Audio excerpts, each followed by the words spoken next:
साथियों, कैसे हो आप लोग। उम्मीद करता हूँ कि आप लोग बहुत ही अच्छे होंगे। मैं लेकर आया हूँ बहुत ही इम्पोर्टेंट टॉपिक, जो कि आपके परीक्षा के लिए अति महत्वपूर्ण सारे क्वेश्चन होंगे। इसके अंदर सारे ऐसे क्वेश्चन हैं आपके परीक्षा के लिए महत्वपूर्ण। तो साथियों, आप लोग क्लास को ध्यान से देखिए। आपके अपने स्टडी पॉइंट क्लास में दोस्तों स्वागत करता हूँ।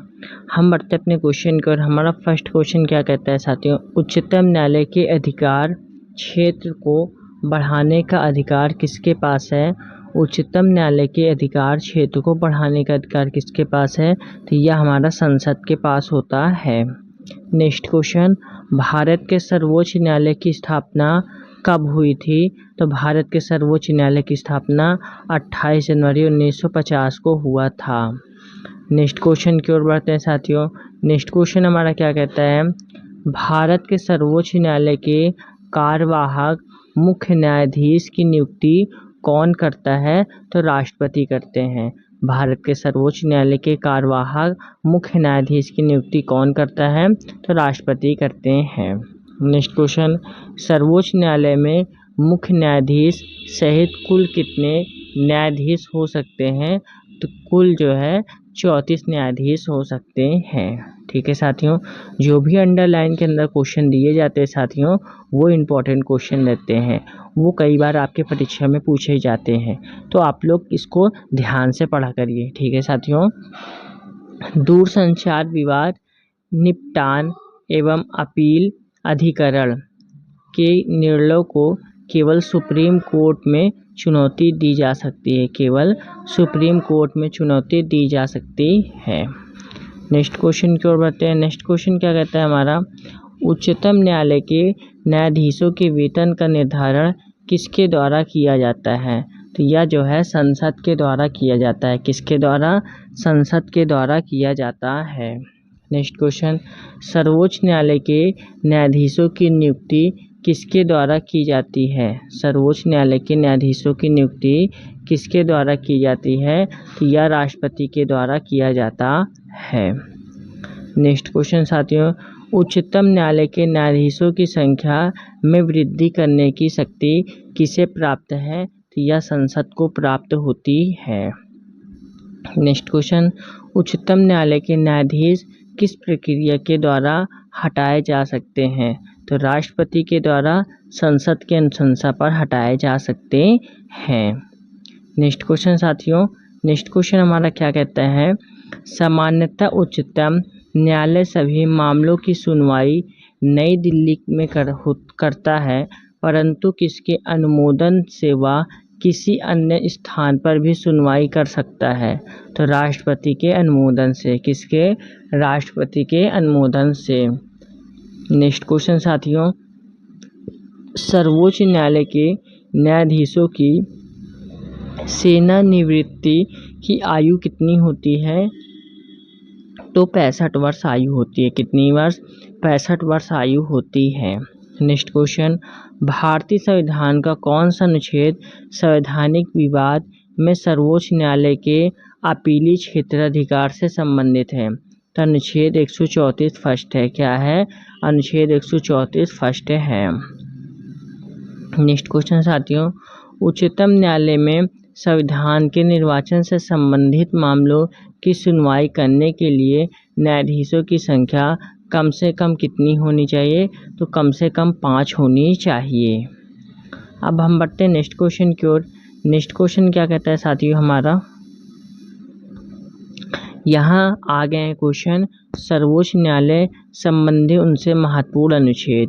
ठीक है, संविधान के भाग 5 में अनुच्छेद 124 से 147 तक सर्वोच्च न्यायालय से संबंधित प्रावधान किए गए हैं।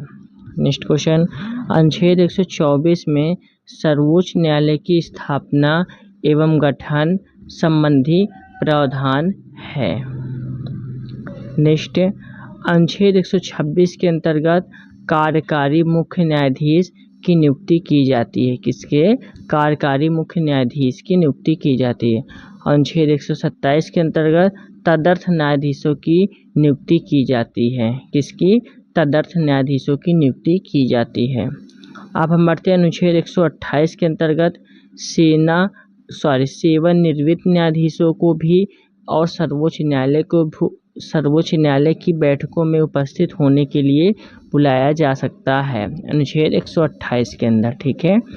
अनुच्छेद 129 में उच्चतम न्यायालय को अभिलेख न्यायालय घोषित करता है। नेक्स्ट साथियों, अनुच्छेद 130, तो उच्चतम न्यायालय का स्थान निर्धारित करने की मुख्य न्यायाधीश की शक्ति है। अनुच्छेद 131 में उच्चतम न्यायालय की आरंभिक या मूल अधिकारिता का विवरण है। अनुच्छेद 136 में अपील के लिए उच्चतम न्यायालय की विशेष अनुमति का प्रावधान है। ठीक है साथियों, अब हम बढ़ते हैं नेक्स्ट क्वेश्चन की ओर। नेक्स्ट क्वेश्चन साथियों हमारा क्या कहते हैं, अनुच्छेद 130। साथियों अनुच्छेद 130 में क्या है, उच्चतम न्यायालय का स्थान निर्धारित करने की मुख्य न्यायाधीश की शक्ति होती है। अनुच्छेद 131 में उच्चतम न्यायालय की आरंभिक या मूल अधिकारिता का विवरण है। अनुच्छेद 136 में अपील के लिए उच्चतम न्यायालय की विशेष अनुमति का प्रावधान है। और अनुच्छेद 137 में उच्चतम न्यायालय की अपने निर्णय के पुनर्विचार की शक्ति के विषय में उल्लेख है। अनुच्छेद 141 में के अनुसार उच्चतम न्यायालय द्वारा घोषित विधि सभी न्यायालयों पर बाध्यकारी होती है। अब हम बढ़ते हैं नेक्स्ट की ओर। नेक्स्ट हमारा क्या है साथियों, अनुच्छेद 143 में क्या है, अनुच्छेद 143 में राष्ट्रपति की उच्चतम न्यायालय से परामर्श करने की शक्ति का वर्णन है। अनुच्छेद 145 के अंतर्गत उच्चतम न्यायालय को राष्ट्रपति के अनुमोदन से न्यायालय के कार्य पद्धति एवं प्रक्रिया को विनियमित करने के लिए नियम बनाने की शक्ति दी गई है। अब हम बढ़ते हैं नेक्स्ट की ओर। नेक्स्ट हमारा क्या है साथियों, अनुच्छेद 146। अनुच्छेद 146 के अंतर्गत उच्चतम न्यायालय के अधिकारियों एवं सेवकों की नियुक्ति संबंधी प्रावधान किए गए हैं। अब हम बढ़ते हैं नेक्स्ट की ओर साथियों। नेक्स्ट हमारा क्या कहते हैं, केंद्र और राज्यों के मध्य होने वाले विवादों का निर्णय करने की भारत के उच्चतम न्यायालय की शक्ति आती है। तो इसकी मूल अधिकारिता के अंतर्गत इसकी मूल अधिकारिता के अंतर्गत आती है। नेक्स्ट, उच्चतम न्यायालय में संविधान के मूल ढांचे का सिद्धांत किस बात में प्रतिपादित किया था। उच्चतम न्यायालय में संविधान के मूल ढांचे का सिद्धांत किस बात में प्रतिपादित किया था, तो केशवानंद भारती बनाम केरल राज्य यानी 1973 है। नेक्स्ट की ओर बढ़ते हैं साथियों। नेक्स्ट हमारा क्या है, केवल सर्वोच्च न्यायालय में तदर्थ न्यायाधीशों की नियुक्ति का प्रावधान है। नेक्स्ट हमारा क्या है साथियों, संविधान का कौन सा अनुच्छेद उच्चतम न्यायालय को उसके द्वारा दिए गए निर्णय अथवा आदेश के पुनरावलोकन हेतु अधिकृत करता है, तो अनुच्छेद 137 है। क्या है, अनुच्छेद 137 है। नेक्स्ट, भारत में संविधान की मूल संरचना यानी बुनियादी ढांचा के सिद्धांत का स्रोत क्या है, तो न्यायिक समीक्षा है। क्या है, न्यायिक समीक्षा है। नेक्स्ट, संविधान की व्याख्या करने का अंतिम अधिकार किसे है, तो सर्वोच्च न्यायालय को है। किसको है, सर्वोच्च न्यायालय को है। नेक्स्ट, उच्चतम न्यायालय और उच्चतम न्यायालय की अधिकारिता के अंतर्गत कौन से मामले आते हैं, तो मूल अधिकारों का परिवर्तन आता है। क्या आता है, मूल अधिकारों का परिवर्तन आता है। नेक्स्ट, भारतीय संविधान का संरक्षक कौन है, तो भारतीय संविधान का संरक्षक सर्वोच्च न्यायालय होता है। अब हम बढ़ते हैं नेक्स्ट। इसमें नेक्स्ट क्या है साथियों, न्यायाधीशों को प्राप्त उन्मुक्तियां हैं। क्या है, न्यायाधीशों को प्राप्त उन्मुक्तियां। तो अनुच्छेद 121 में उच्चतम न्यायालय तथा उच्च न्यायालय के न्यायाधीशों के आचरण के संबंध में संसद में चर्चा पर प्रतिबंध लगाता है। इसके अनुसार उच्चतम न्यायालय तथा उच्च न्यायालयों के लिए न्यायाधीश द्वारा अपने कर्तव्य के निर्वहन में किए गए किसी आचरण के विषय में संसद में कोई चर्चा नहीं होगी, किंतु जब ऐसे न्यायाधीशों को हटाने का प्रस्ताव पर संसद में विचार चल रहा हो तो उसे संबद्ध आचरण पर संसद में चर्चा की जा सकेगी। ठीक है। नेक्स्ट हमारा क्या कहता है साथियों, न्यायाधीशों की प्राप्त उन्मुक्तियाँ, तो वही सेम है। ठीक है। अब यहाँ आया है न्यायालयों की अवमानना। क्या है? न्यायालय की अवमानना। तो भारतीय संविधान के अनुच्छेद 129 में सर्वोच्च न्यायालय तथा अनुच्छेद 215 में उच्च न्यायालय की अवमानना के संबंध में सख्तियों का प्रावधान किया गया है। नेक्स्ट हमारा क्या है साथियों, न्यायालयों पर प्रतिबंध। न्यायाधीशों पर प्रतिबंध है। क्या है? न्यायाधीशों पर प्रतिबंध है। तो कोई व्यक्ति जब उच्चतम न्यायालय को न्यायाधीश रह चुका हो, भारत में किसी न्यायालय या प्राधिकारी के समक्ष वकालत या कार्य और नहीं कर सकता है, तो यह हमारा अनुच्छेद 124(7) में, किसमें? 124(7) में है। ठीक है साथियों। अब नेक्स्ट की ओर बढ़ते हैं। नेक्स्ट हमारा क्या कहता है साथियों, भारत के प्रथम दलित मुख्य न्यायाधीश कौन थे? भारत के प्रथम दलित मुख्य न्यायाधीश कौन थे? तो न्यायमूर्ति के.जी. बालकृष्णन थे। ठीक है। नेक्स्ट, संविधान की व्याख्या से संबंधित सभी विवाद सर्वोच्च न्यायालय के समक्ष किस अधिकारिता के अंतर्गत आते हैं? तो प्रारंभिक क्षेत्राधिकार के अंतर्गत आते हैं। प्रारंभिक क्षेत्राधिकार के अंतर्गत आते हैं। नेक्स्ट क्वेश्चन साथियों, कानूनी मामलों पर उच्चतम न्यायालय से किसी परामर्श लेने का अधिकार है? तो राष्ट्रपति को है। यह हमारा अनुच्छेद 143 है। ठीक है साथियों। मूल अधिकार व्यक्ति को जैसा उसे सबसे अच्छा लगे उस तरह अपनी जिंदगी की रूपरेखा तैयार करने के लिए सक्षम बनाते हैं। यह धारणा गोलकनाथ बनाम स्टेट ऑफ पंजाब में उच्चतम न्यायालय ने व्यक्त की थी। किसने? उच्चतम न्यायालय ने व्यक्त किया था। ठीक है साथियों। अब हम बढ़ते हैं नेक्स्ट की ओर। नेक्स्ट हमारा क्या कहता है साथियों, भारतीय संविधान क्या बोला है? भारतीय संविधान के किस अनुच्छेद के अंतर्गत सर्वोच्च न्यायालय भारतीय नागरिकों के मौलिक अधिकारों की सुरक्षा करता है? तो यह हमारा अनुच्छेद 32 है। क्या है? अनुच्छेद 32 है। अब हम बढ़ते हैं नेक्स्ट की ओर। नेक्स्ट हमारा क्या कहता है, सर्वोच्च न्यायालय के अपीली क्षेत्राधिकार को 4 भागों में बांटा जा सकता है। कितने? 4 भागों में बांटा जा सकता है। फर्स्ट है हमारा संवैधानिक विषयों से जुड़ी अपील। यह हमारा अनुच्छेद 132 में आता है। सिविल विषयों से जुड़ी अपीलें, यह हमारा अनुच्छेद 133 में आता है। आपराधिक विषयों से जुड़ी अपीलें, यह हमारा अनुच्छेद 134 में आता है। और विशेष अनुमति से की जाने वाली अपीलें, यह हमारा अनुच्छेद 136 में आता है।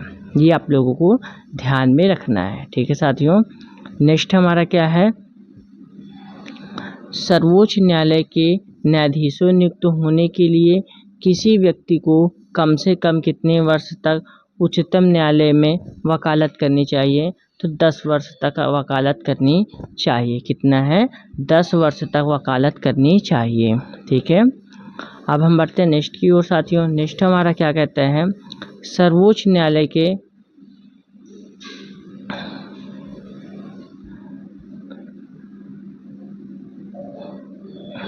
सेम वही है साथियों। नेक्स्ट हमारा क्या है, न्यायिक पुनरावलोकन। न्यायिक पुनरावलोकन का अर्थ यह है कि सर्वोच्च न्यायालय राज्य के ऐसे कानून जो संविधान के विपरीत हो, उसे असंवैधानिक घोषित कर सकता है। नेक्स्ट की ओर बढ़ते हैं। नेक्स्ट हमारा क्या है, भारत के न्यायालयों में से किन्हें अभिलेख न्यायालय माना जाता है? तो उच्च न्यायालय एवं उच्चतम न्यायालय को माना जाता है। नेक्स्ट, लोकहितवाद की संकल्पना का उद्गम किस देश से हुआ था? तो संयुक्त राज्य अमेरिका से हुआ था। किससे? संयुक्त राज्य अमेरिका से हुआ था। नेक्स्ट क्वेश्चन हमारा क्या है साथियों, तो भारत का सर्वोच्च न्यायालय एक अभिलेख न्यायालय है। इसके सभी निर्णयों का साक्ष्यात्मक मूल्य होता है और इस पर किसी भी न्यायालय में प्रश्न चिन्ह नहीं लगाया जा सकता है। अब हम बढ़ते हैं नेक्स्ट क्वेश्चन की ओर। नेक्स्ट क्वेश्चन साथियों हमारा क्या कहता है, भारतीय संविधान क्या बोल रहा है, भारतीय संविधान में राज्यपाल को मनोनीत किए जाने की पद्धति में किस देश का अनुसरण किया गया है, तो कनाडा का अनुसरण किया गया है। नेक्स्ट क्वेश्चन, राज्य का कार्यकारी एवं संवैधानिक प्रमुख कौन होता है, तो यह हमारे राज्यपाल होते हैं। कौन होते हैं, राज्यपाल होते हैं। नेक्स्ट क्वेश्चन साथियों, किसी राज्य में राज्यपाल की नियुक्ति संविधान के किस अनुच्छेद के अंतर्गत की जाती है, तो अनुच्छेद 155 के अंतर्गत की जाती है। किसके, अनुच्छेद 155 के अंतर्गत की जाती है। नेक्स्ट, विधान परिषद में राज्यपाल द्वारा कितने सदस्यों को मनोनीत किया जाता है, तो कुल जो है सदस्यों का 1/6 मनोनीत किया जाता है।